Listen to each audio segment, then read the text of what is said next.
And exactly, Sulman, you have said it correctly. It seems like you just hit the nail right on the head. That if you are not sure, you can reiterate the whole thing in English as well. Sorry.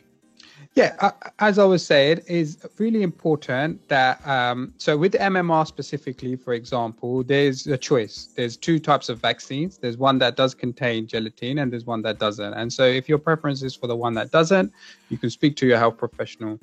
The really important point for our community is that we need to come forward, and we need to come forward, and we need to, if we've got any concerns or issues, is that we need to discuss those with health professionals, and we need to take the information from reliable sources such as the NHS website. The reason why I'm feeling quite passionate about this, I was having a discussion yesterday with my uncle, and he was raising some concerns he's got generally, and I was saying it's important that you discuss those with a health professional rather than just, Jai Pani and having a gup shop and we having our own discussion. Is Shukr Alhamdulillah, in the UK, we're very fortunate that the health service tries to help us as much as we can, but unless we come forward, then the NHS and the system won't know about any of our concerns. So it's really important that we come forward. Thank you. Exactly, indeed, and you have